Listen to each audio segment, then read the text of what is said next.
Hi everyone, how are you?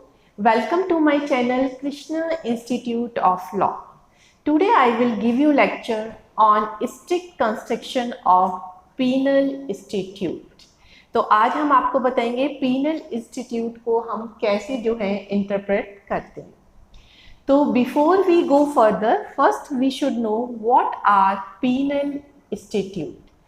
देखिए, कभी कभी आपने देखा होगा लेजिस्लेचर कुछ एक्ट को इसलिए इनेक्ट करती है ताकि वो इमीडिएट मिसचीफ को जो है क्योर कर सकें और जो है कुछ सोशल रिफॉर्म को या फिर उन जो मिसचीफ है उन्हें क्योर करने के लिए कुछ पनिशमेंट जो है वो जो है प्रोवाइड कर सकें. तो इसीलिए लेजिस्लेशन क्या करती है, कुछ एक्ट को जो है रॉन्गफुल डिक्लेयर कर देती है, इनवैलिड डिक्लेयर कर देती है और उन्हें करने से मना करती है, क्योंकि अगर उन एक्ट को किया जाएगा तो वो रॉन्गफुल एक्ट माने जाएंगे और उनके अगेंस्ट आपको पनिशमेंट भी मिल सकती है. तो ये जो रॉन्गफुल एक्ट है, तो इन रॉन्गफुल एक्ट को हम दो कैटेगरी में कैटेगराइज कर सकते हैं. पहला क्या है, wrongful act against individual. Second होता है रॉन्गफुल एक्ट अगेंस्ट पब्लिक. तो अगर रॉन्ग डूअर किसी इंडिविजुअल के सिविल राइट को इंजरी पहुंचाता है तो हम मानते हैं ये रॉन्गफुल एक्ट है अगेंस्ट इंडिविजुअल और इसके बदले में विक्टिम जो है रॉन्ग डूअर से कंपनसेशन ले सकता है और डैमेज ले सकता है. अब सेकंड कैटेगरी मैंने आपको क्या बताई थी, रॉन्गफुल एक्ट अगेंस्ट पब्लिक. इसमें क्या होता है, जनरली जो रॉन्ग डूअर होता है वो स्टेट के अगेंस्ट कोई ऑफेंस करता है. ठीक है, तो जब स्टेट के अगेंस्ट वो कोई ऑफेंस करता है तो बदले में स्टेट जो है ऑफेंडर पे कोई भी पेनल्टी लगा सकती है. वो पेनल्टी किस फॉर्म में हो सकती है, फाइन भी लगा सकती है, वो जो है इम्प्रिजनमेंट भी दे सकती है या किसी चीज को फॉरफिट भी कर सकती है या और डिफरेंट टाइप की बहुत सारी पेनल्टीज होती हैं वो जो है उसको लगा सकती है. तो अब वो इंस्टीट्यूट जो कि रॉन्गफुल एक्ट जो कि स्टेट के अगेंस्ट हुए या पब्लिक के अगेंस्ट हुए उनको डील करता है. क्लियर हो गया, इंडिविजुअल के अगेंस्ट जो रॉन्गफुल एक्ट है उनको डील नहीं कर रहा है. ये पब्लिक या स्टेट के अगेंस्ट अगर हमने कोई रॉन्गफुल एक्ट किया है और इंस्टीट्यूट जो है उन रॉन्गफुल एक्ट को डील करता है और बताता है कि स्टेट उनके अगेंस्ट क्या पेनल्टी लगाएगी, तो ऐसे इंस्टीट्यूट को हम पीनल इंस्टीट्यूट कहते हैं. आप इसके एग्जाम्पल बता सकते हैं. आपने बहुत सारे लॉ पढ़े होंगे जो कि पेनल्टी प्रोवाइड करते हैं. आप सोचिए और मुझे बताइए. बिल्कुल ठीक सोचा है आपने. आपके सब्जेक्ट से रिलेटेड सबसे अच्छा तो इंडियन पीनल कोड है. और दूसरा एग्जाम्पल आप ले सकते हैं प्रिवेंशन ऑफ करप्शन एक्ट.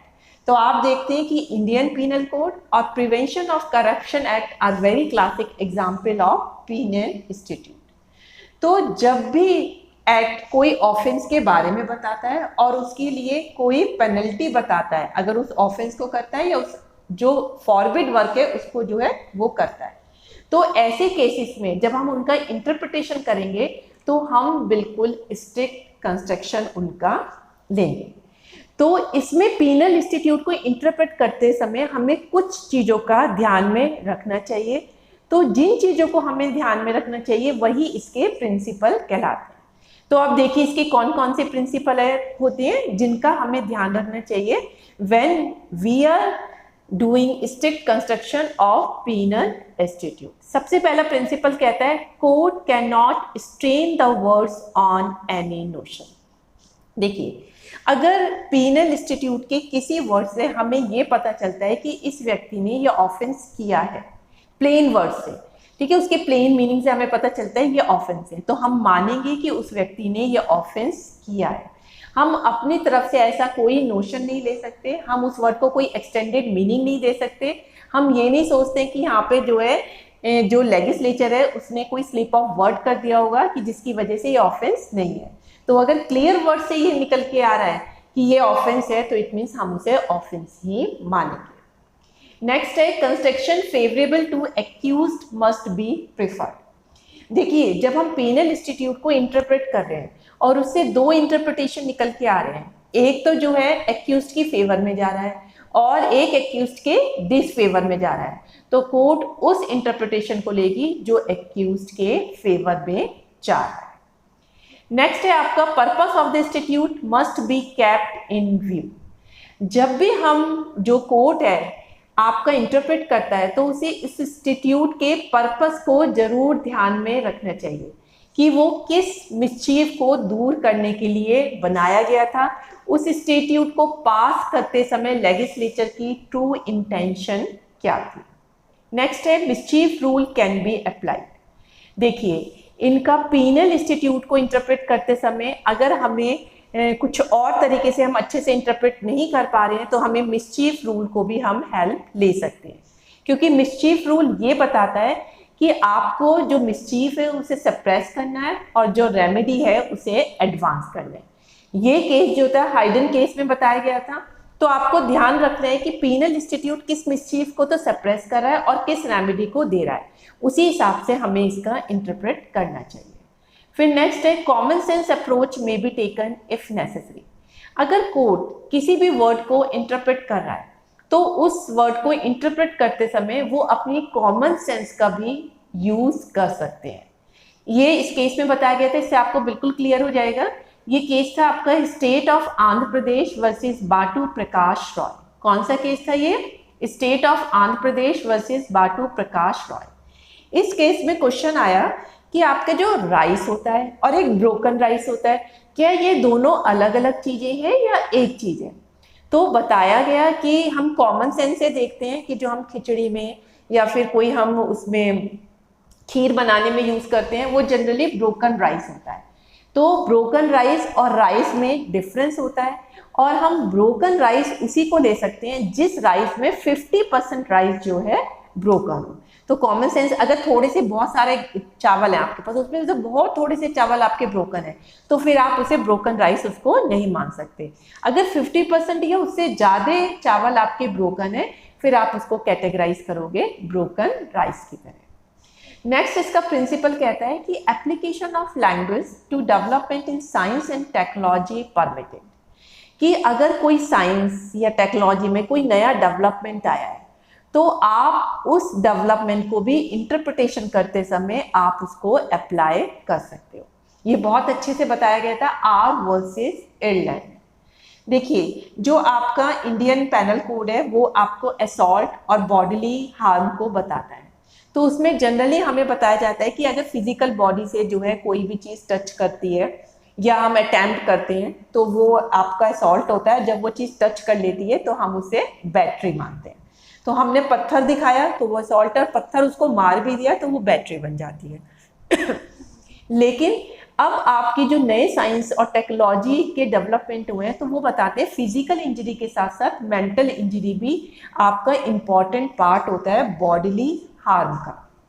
तो अगर कोई व्यक्ति आपको साइलेंट कॉल करता है, टेलीफोन कॉल, वो कोई जवाब नहीं देता, तो उससे क्या होगा, आपका मेंटल टेंशन बढ़ जाएगी, आपका स्ट्रेस लेवल बढ़ जाएगा। भाई ये कौन है, कौन मुझे फ़ोन पे फॉलो कर रहा है, कहीं ये मेरा कुछ नुकसान ना कर दे। तो इससे क्या होगा, आपको साइकेट्रिक इंजरी जो है कॉज हो जाएगी। तो ये जो साइकेट्रिक इंजरी है ये आपकी मेंटल हेल्थ से जुड़ी हुई है, तो इसको भी आप असॉल्ट की ही डेफिनेशन में लोगे। क्लियर हो गया?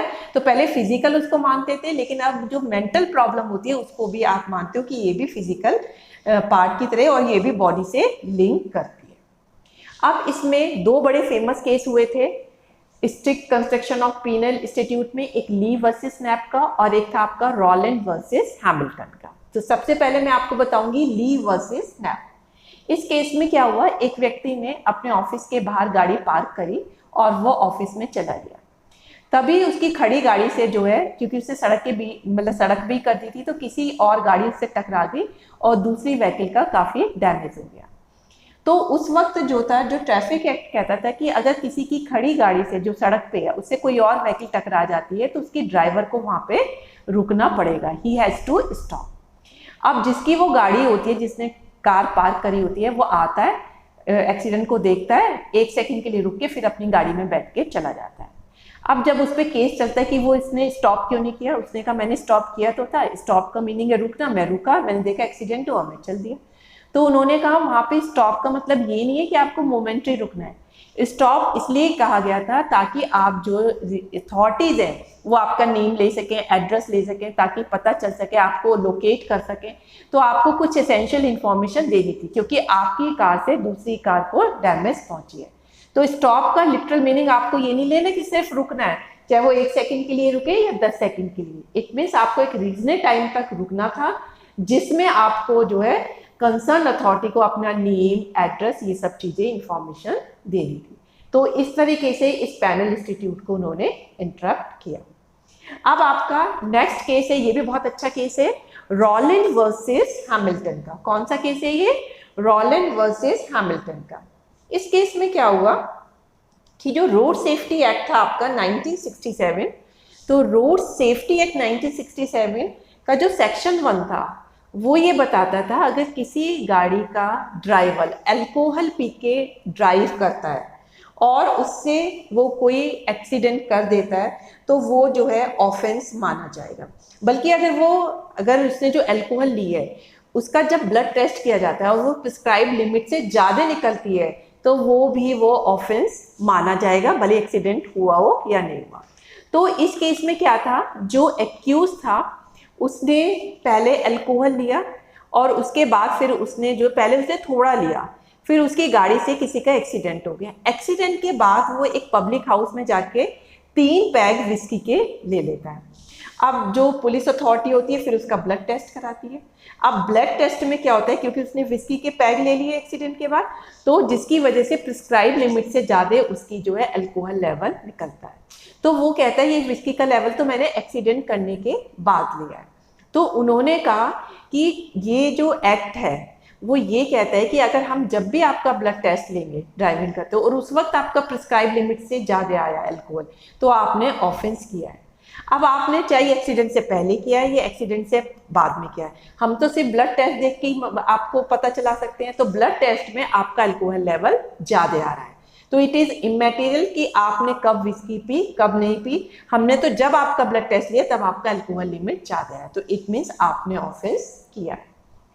तो आई थिंक कि अब आपको ये पेनल इंस्टीट्यूट का हम स्ट्रिक्ट कंस्ट्रक्शन किस किस तरीके से करते हैं और इसका कंस्ट्रक्शन करते समय हम किन किन प्रिंसिपल को ध्यान रखते हैं, मैंने आपको बहुत ही इजी और लिविड लैंग्वेज में बताया। आई होप कि आपको बड़ा यूजफुल रहेगा। तो that's all for today lecture. Thank you very much.